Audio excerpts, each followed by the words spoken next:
Welcome to the Dave Pamah Show, the podcast that revives, restores, and awakens your innermost capabilities. You have the training and the talent to succeed, but do you have the guts to fail? I love what I do. When you love what you do, you want to be the best at it. Today is about the power of you. You will change the world. Find your path to success through the journey of those who have succeeded. And now, your host, Dave Pamah. Hi, welcome back to the Dave Pamah Show. And today's guest is Jonathan Cave, former law firm partner serving ultra-wealthy families who walked away from a perfect career to confront burnout, rebuild his inner systems, and now helps high achiever dare to become their authentic, high-performing selves through leadership experiences and his book, The Tree and the Mountain, Dare to Become. Jonathan Cave, welcome to the Dave Pamah Show. Thanks. Great to be here, Dave. Great to have you here. So, Jonathan, when you were a successful law firm partner on the outside, but restless and drained on the inside, what was the moment or series of moments that forced you to confront the gap between success and authenticity? And how did that realization begin reshaping the way you think about performance, purpose, and who you truly wanted to become? Okay, well, thanks for the question. So, law firm partner, and the trigger event was I was offered to become the senior partner. Right. So this is the top of the tree in the legal world. Yeah. We all work towards that. And you can't go higher than senior partner of a prestigious law firm. Well, so unless you're like the attorney of the whole country, you know. Like absolutely, 100. Well done. Absolutely, yes. And so I had this proposition in front of me, which normally I would have said yes, and everyone would have said yes, and society would say all you need to do is go up the final rung, Jonathan, and you're at the top. But one question came to me. And I don't know where it came from, but it was, will you be happy and fulfilled if you carry on this journey, if you go to the next step on this current ladder? And I negotiated for 9 months with the partners on the one hand and answered the question of the happiness and fulfillment on the other. And after 9 months, the answer was super clear. I would not be happy and fulfilled if I carried on. Mm-hmm. And the reason was, I was misaligned. I was playing a role.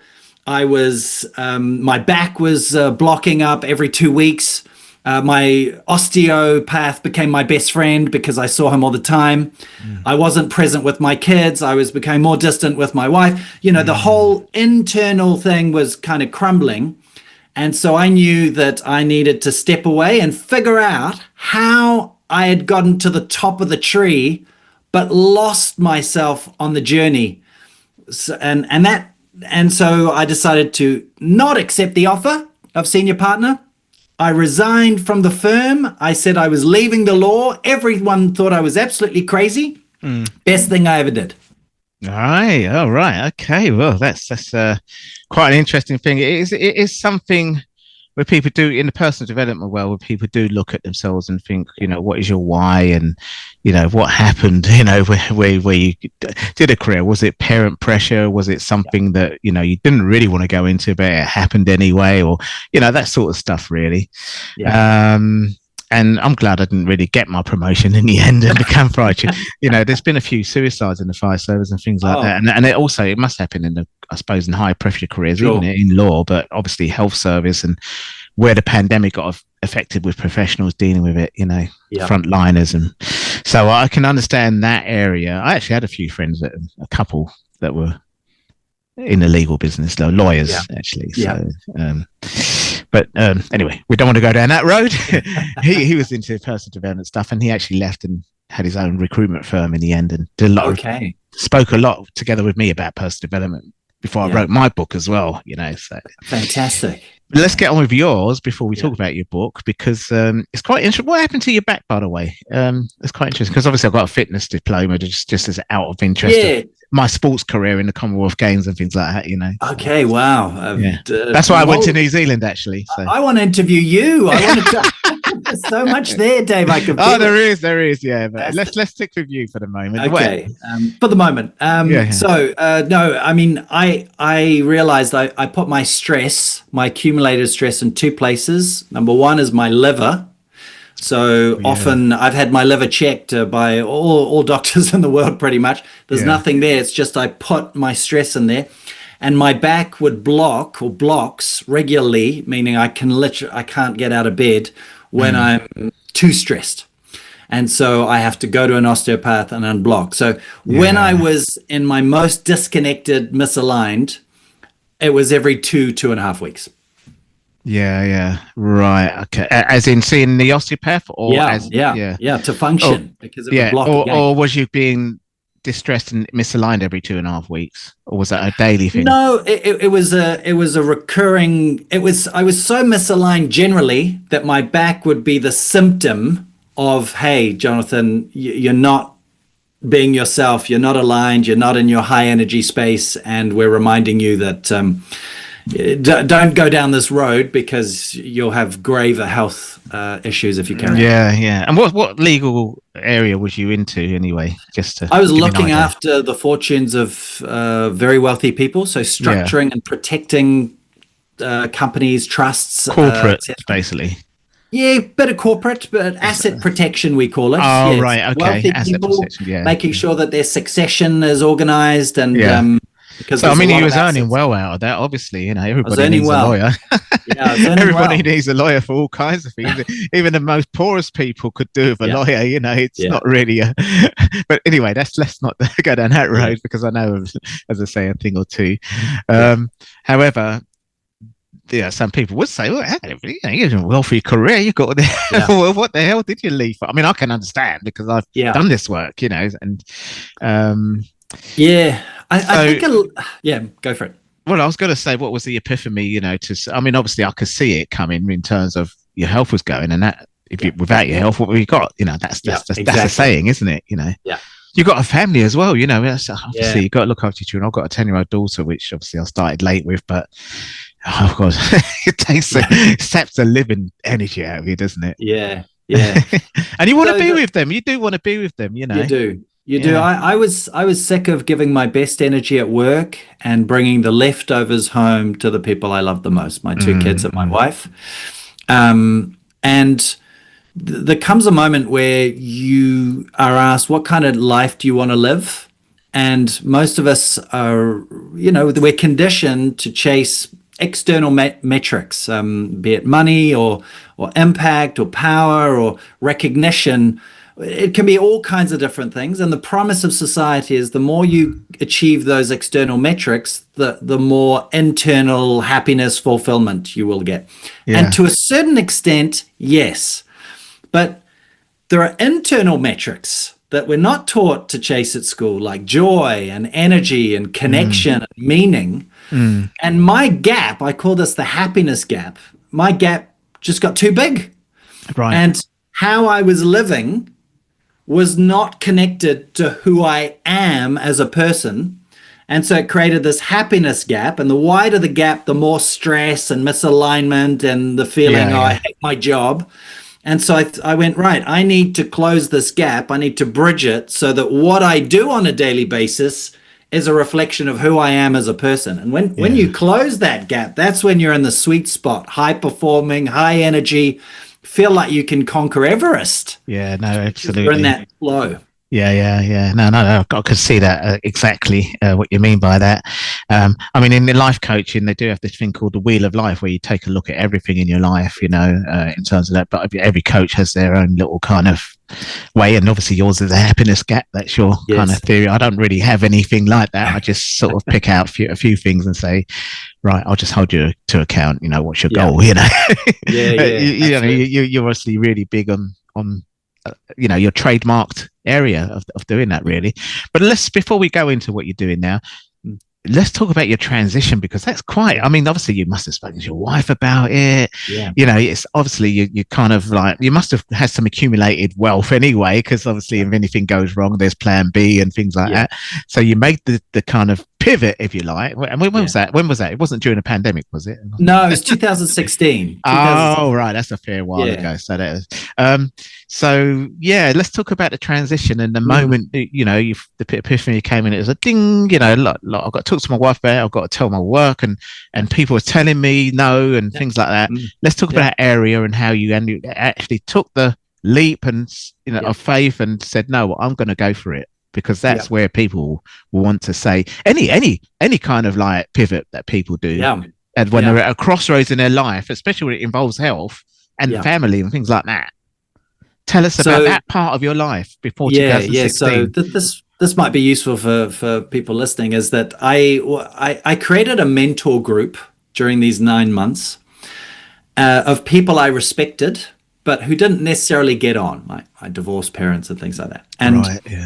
And we would meet once a month for what became called pasta and wine evenings. Pasta because that's the only thing I can cook. and literally, and wine because I would put a very good bottle of wine. Well, it's better than baked beans from me anyway. I could do a fried egg every now and then. So I'd compensate with the good wine. And so we would come together, and there was one rule, and I would repeat it at the beginning of each session.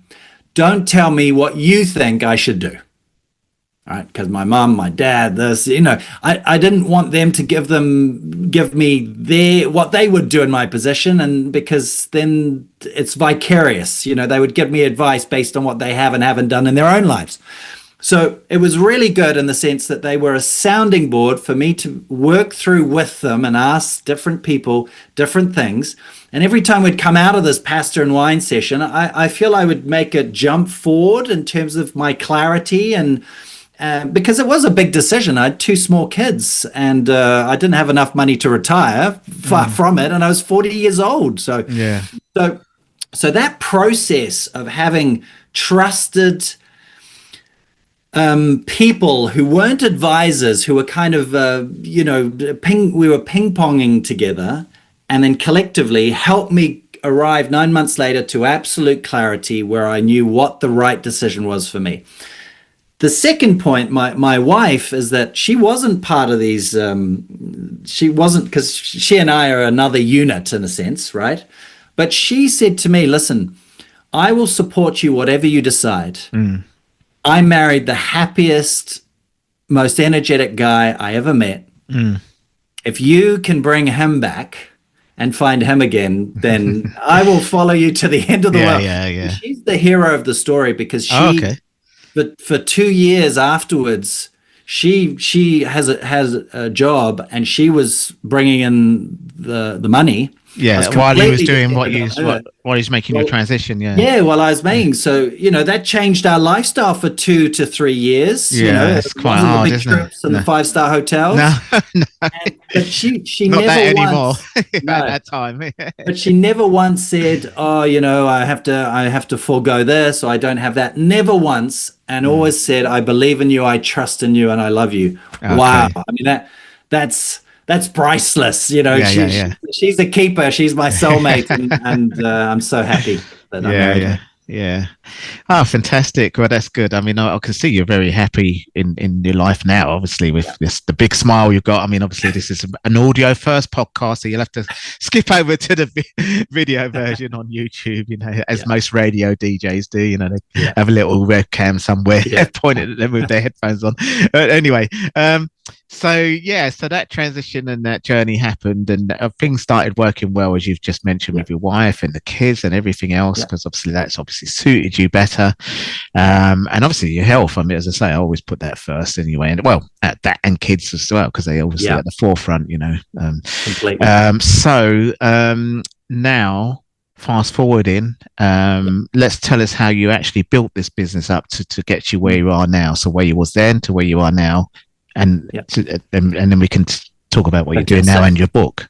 Yeah, beautiful. So I'll go to the transition moment where I resigned, and that was it. And my instinct was not to look outside of myself, which I'd done my whole life, but to look inside myself. So I needed to figure out, how had I done everything that society and my parents told me to do?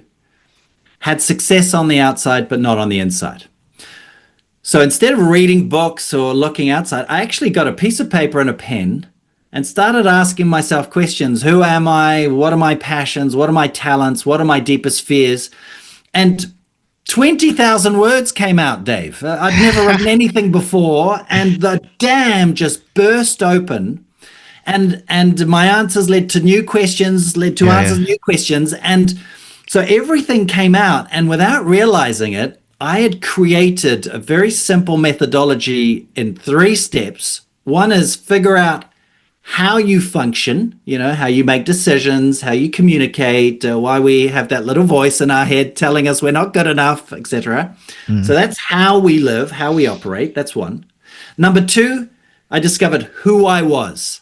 Not on the surface, but my values, my talents, my aspirations, the real Jonathan. Yeah. And the 3rd step was connecting them together. So that 1 + 1 = 11, not 2, not 3, but 11.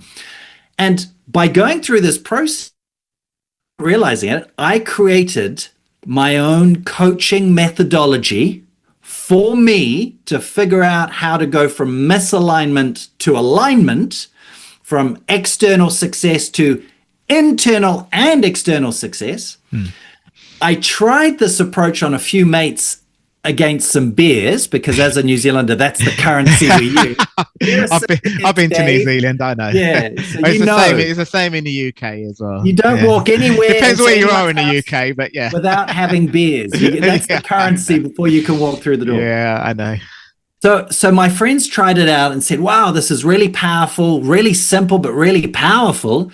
You should become a coach. And that was the first time I was thinking, coach of what? Tennis or piano? And they said, no, like a life coach or a leadership coach. And that was the first seed. And so that was 10 years ago. And for the last 10 years, I've been bringing this methodology that was for me initially. There was no intention to. I've been bringing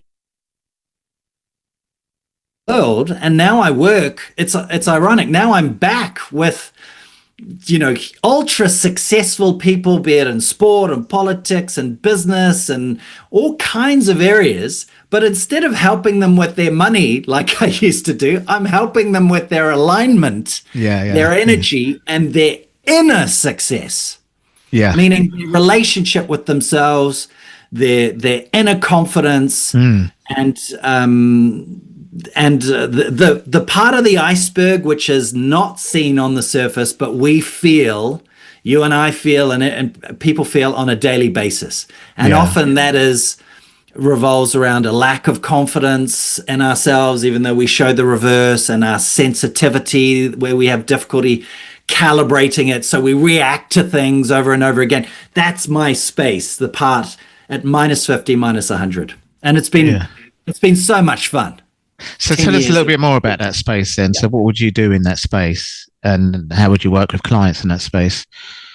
So they've never learned to look inside themselves. It's like the greatest undiscovered continent. You can travel the world, and you've been to New Zealand, Australia, and all around the place. I have, that's right. But I need to go to mainland Africa. I've only been to Mauritius, which is, I've got a citizenship there. My dad's from there. So. Oh, wow. Okay. Yeah. And they've been in the news lately because of obviously the Diego Garcia, and I don't want to go into that. Yeah, it belongs to Mauritius actually now. So. Yeah, let's not open that. No. I've got this habit with my dyslexia as well. I kind of died. I love it. I love it, mate. Anyway, and I've been around the world, and so this is kind of the greatest undiscovered continent, which is within yourself. At school we studied geography, maths, history, etc. You never had a test on Dave, and I never had a test on Jonathan, right? No, that's right. Yeah. So people don't have, very smart people, and some of the top people in the world, they do not have the skill set or the ability to truly go inside themselves. So I help them walk down the steps into, how does their mind function? Who are they, which is in the heart? How do you listen to your intuition? And I guide them, and they discover so much about themselves, which ironically is then explaining everything on the surface. when we react or when we're impatient, that has nothing to do with the other person. It's to do with a knot which is deep inside ourselves, which we haven't learned to undo. So what they like is that it's a completely different approach to normal leadership, which is, okay, you've got this problem on the surface with this person or that. It has nothing to do with this person or that. It has everything to do with your relationship to yourself. What are you playing out within you that's being manifested through this fight with this person or this problem with this project? And so they really like going in, and they feel they're at the source of themselves. Yeah. And that unlocks so much of the potential that we all feel is locked up and that we've never really been able to bring to the table. Yeah, but of course, for a lot of people get confused. Coaching is not therapy, is it? Really, it's personal development, and it's kind of more just kind of moving forward. Really, not let's go in the past and kind of really completely. You're not going to sit and talk about your childhood with me. That's for sure. That's exactly. the psychiatrist. I mean, it can come into it as in beliefs, because some beliefs are set in from when you were as children and things like that, and it stops you progressing. So you want to get that goal. So, inner beliefs and values do tie in first before we actually go and move on to goals and, support systems around you and everything else, So, completely. Let me give you a practical example if you want. So I used to be fear driven in terms of going to the -50. I used to be fear driven, and I didn't know what my deep fears are. And I'm happy to share them with you and with listeners. Yeah, sure, yeah. My fear of not being loved is the first one. Right. Fear of being abandoned, which comes from having divorced parents. Oh, fear of not being seen, which comes from my relationship with my dad. Yeah. And fear of disappointing, which comes from my relationship with my mum. So the moment I understood, I verbalized what my fears are and were, the source of where they come from, those fears now do not dominate my behaviors, decisions, and actions like they did for a long time, making me a fear-driven person. Because I've verbalized them and I've sat with them and they're part of my story, they've diminished in intensity, and I'm now a potential-driven person rather than a fear-driven person. Oh, and right, my energy is completely different. Yeah. And you can spot fear-driven people around you, and you spot potential driven people around you, and the bridge is understanding and sitting with your fears. Well, you would in particular, because you know the difference as well. So it's a bit like you buy a red car and you suddenly see the same model car in red everywhere. It's like, oh well, I didn't know that car existed, and now I can see everywhere, and you could see that more. It's like a blind spots, that kind. Completely. Yeah. Beautifully said. Yeah. Well, it's fantastic. Well, before we go, let's move more into your book now. How you came around to writing that, because I have a book as well, but it's over 10 years old, but I still have to use it for my speaking or wherever I go. Really, it's just part of you. It's one lawyer who does speaking now. I think she's a mediator now, actually, but she speaks. Said, basically that's an expensive business card. Well, it is actually. You just bring it along and sign it, but you charge them 10 grand for the speaking gig. No, anyway. So the tree and the mountain. Obviously, I can understand where that came from because of what you said about the rising up in the tree in your firm, and dare to become obviously the fear-driven side now. Be more daring. I'm not obviously. I did a lot of fearful stuff that I had to dare to become.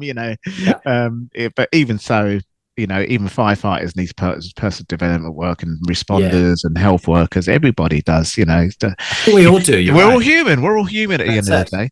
So tell us more about this book. How did you come to the title and get around to writing it and everything? Yeah. So I had no initial intention of writing a book. I started having a recurring dream of this character at the top of his tree, about to grab the final branch and get to the top, until he sees in the distance this mountain, and he's called to the mountain.